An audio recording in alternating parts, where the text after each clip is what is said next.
A semantic reference is a powerful feature in the SEF file that allows one to put an if-then condition on a segment or element to make EDI validation of them more specific. For example, I can have a semantic reference on this first name data element with a condition to say if this qualifier data element has a value 2, then this element is not used.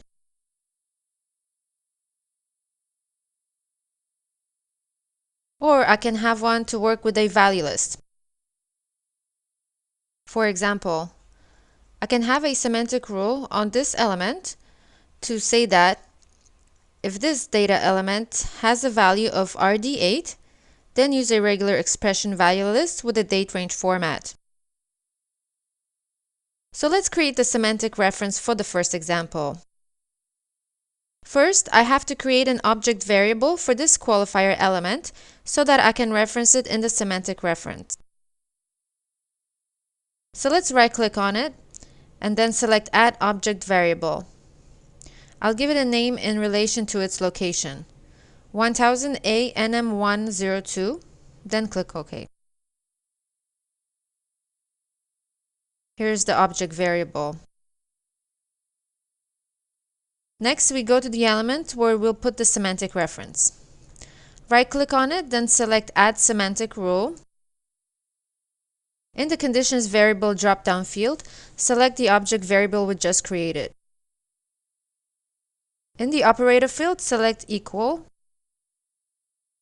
Then in the literal value field, enter the number 2. In the setting drop-down field, select not used. Then click on OK. That's it. If we expand the data element, we can see the semantic reference we just created. It reads, if object variable 1000A NM102 equals to 2, then this data element is not used. Let's create another example of a semantic reference that uses value lists. This DTP segment with ordinal number 627 is a good example to put one because it has two types of date format qualifier. D8 is a code for a date format, while RD8 is a code for a date range format. First, we need to create an object variable for this date format qualifier element. We'll call it 2000C DTP902.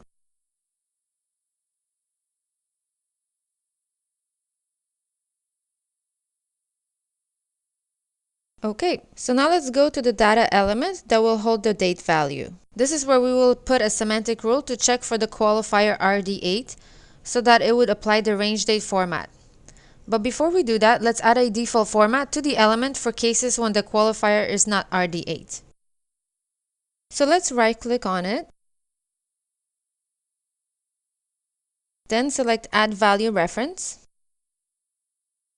And then find and select Date Format. Click on OK.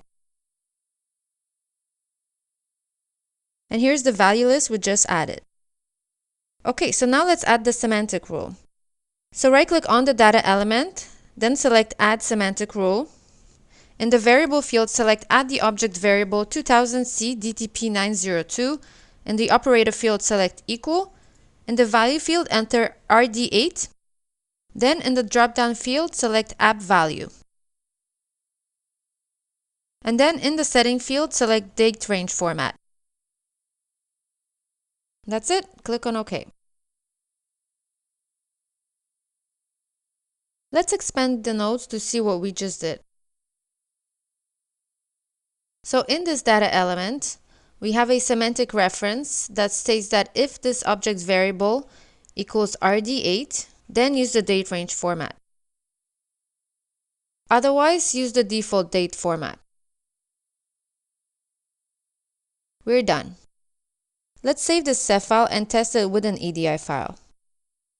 So let's bring up the eFile Manager, load a test EDI file, then load the SEF file we just modified, and then click OK.